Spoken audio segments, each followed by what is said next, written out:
Hi, I'm Ron Dehouse. I'm the CEO of Covenant Eyes, and I'm delighted to be here today to have in our offices here in Owasso, Michigan, a couple of people from the New Orleans Archdiocese. We have with us David Dawson and Timmy McCaffrey. And would you just tell us what your position is? Sure. We both work with the Family Life, Marriage and Family Life Office of the Archdiocese, and so that means our work is to help strengthen marriages and families, because as you know, so goes the family, so goes the world. Mm-hmm. Yes. That's right. And your position is? I'm the Associate Director of the office, and David's the Director of the office. Great. Correct. Okay. Well, it's great to have you here. Thank you for joining us. Absolutely. Likewise, thank you. We'll find out why you're here in just a minute. But I know one of the things that you are very interested in is the issue of pornography. That's right. A week or so ago, there was an ABC News article on the internet about a meeting that Pope Francis had. And the ABC News article says, Pope Francis met with participants of a Catholic Church-backed international conference on fighting child pornography and protecting children in the digital age. Pope Francis fully backed their proposals to toughen sanctions against those who abuse and exploit children online, and improve technological filters to prevent young people from accessing porn online. How does your mission fit in with what Pope Francis had to say? Yeah, we actually have been given the task to lead a committee in our archdiocese to address pornography on a number of levels. Obviously, protection of our young people, as he said, which a lot of it goes back to our parents and helping them understand, which is difficult these days. We've got a big gap between our kids' experiences and the experiences a lot of our parents have had growing up. And so to provide them with the tools not only to protect the kids, but to be able to also help them when they are exposed. Because it's a difficult world, and very difficult for children to avoid some of the things that Pope Francis is talking about here, the digital dangers. So multifaceted campaign that we've been given the green light to go ahead and try to provide access to our parents, our schools, our churches, our clergy, for how to both protect and help our children, and really all of those who've been affected and hurt by the damage that pornography does. So, Timmy, who tasked you to do that? Who was the...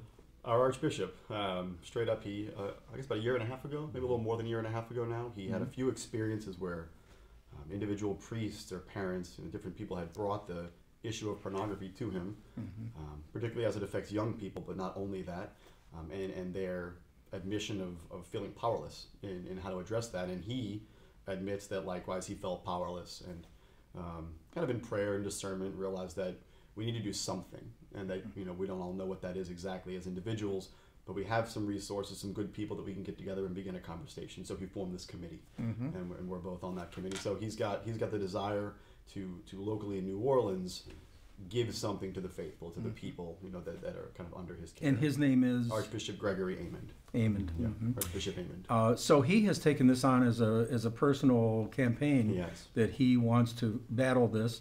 And you, fortunately, are also in the position to be able to do something about it. Right. And so my understanding of your position is you actually are trying to develop action items for people to follow, to not only to prevent this problem, but to deal with it when it is a known issue in a person's life. That's right. Yeah. So one of the first things we're going to be doing, the first Sunday of Lent, which is February this year, this coming year, we're going to be providing what's called Safe Haven Sunday.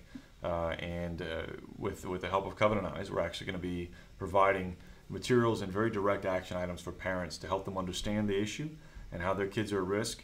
Number one, make their house, their home, a safe haven, but also to provide a safe haven where their kids can come to them when they are affected by these things, and they can come to their parents and receive understanding and mercy and accompaniment, or companionship in the difficult journey that kids face these days. So that's one of our main actions, but plenty of things like that. So we're looking to try to create a 5-year campaign to help these different entities that are involved in the Archdiocese to help with this struggle. Yeah, I think one of the biggest issues that we're facing on the front end is that many parents almost feel as though it's not okay to talk about.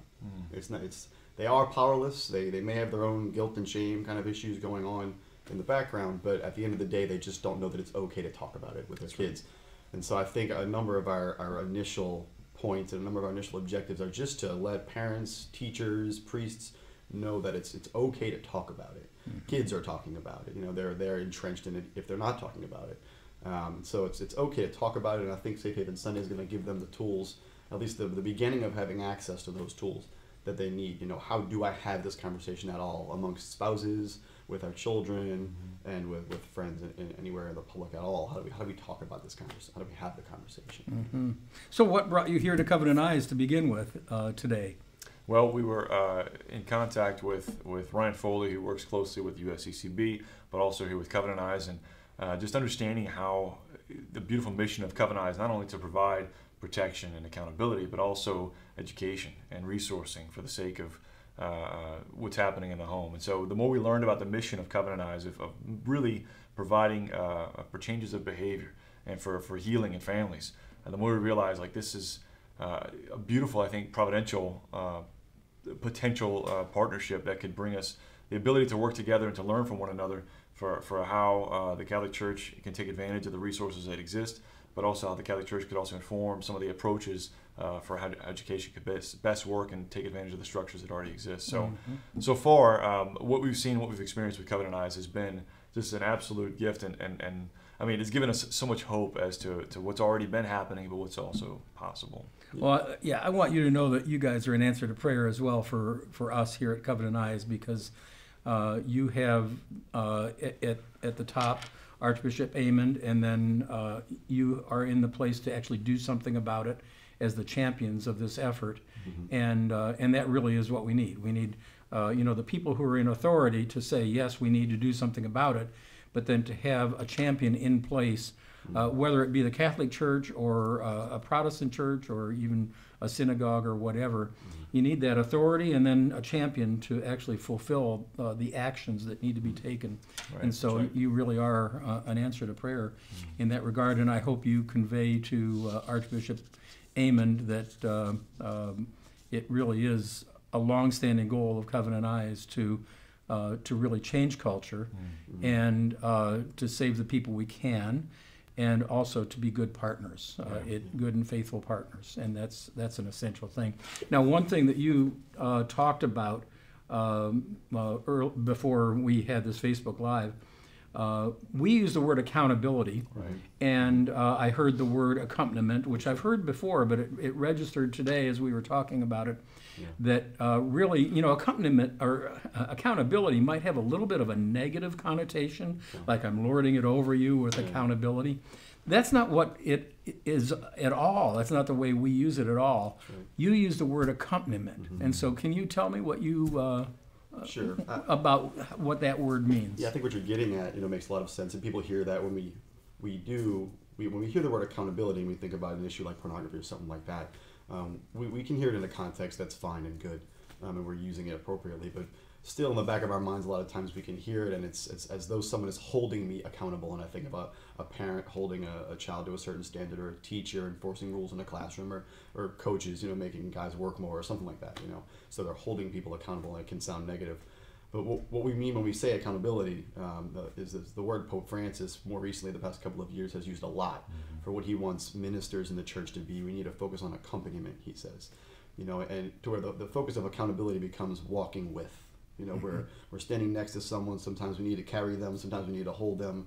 Sometimes we need to feed them. We need to nurture them, comfort them. But understanding that our ministry has to be other-centered, right? It has to be sacrificial in that regard. And so we're touch points for mercy is something I think I like to say. Pope Francis has given us that terminology too, more recently, that each person in what he calls the field hospital of the church, right, is that momentary instance of beginning healing, beginning nurturing, beginning feeding. And I think also when we talk about accompaniment, there's a sense in which I'm entering into the suffering and the difficult journey of the other. And I think accountability, especially when we're talking about Covenant Eyes, we're talking about pornography. There's only so much we can do to stop someone's impulsive behavior, right? I can't choose for them. No matter if I'm a parent, a good friend, a teacher, I can't choose for someone else. They have free will. And especially if it's impulsive, there's an addiction process.